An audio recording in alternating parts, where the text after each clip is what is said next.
Matapos masira ng lindol ang kanilang mga tahanan, problema naman ngayon ng mga residente sa La Libertad, Negros Oriental ang mga pag-ulan. Ang mga residente siksikan muna sa pinagtagpi-tagping lona para may masilungan. May news to go, si Salima Refran. Salima. Hawi nagararanas ngayon ng may kalakasang pag-ulan dito sa Negros Oriental. Walang tigil na ang ulan na ito simula kanina madaling araw. Pasakit ngayon ang ulan na ito sa daang-daang mga pamilyang sumisilong lang sa pinagtagpi-tagping lona matapos ngang sirain ng lindol ang kanilang mga bahay.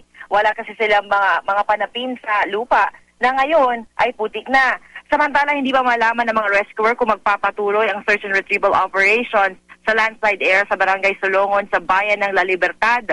Dahil sa walang tigil na ulan, tiyak daw na malambot na ang lupa. Delikado ito dahil mas malakas raw ang posibilidad ng mga pagguho sa ganitong panahon.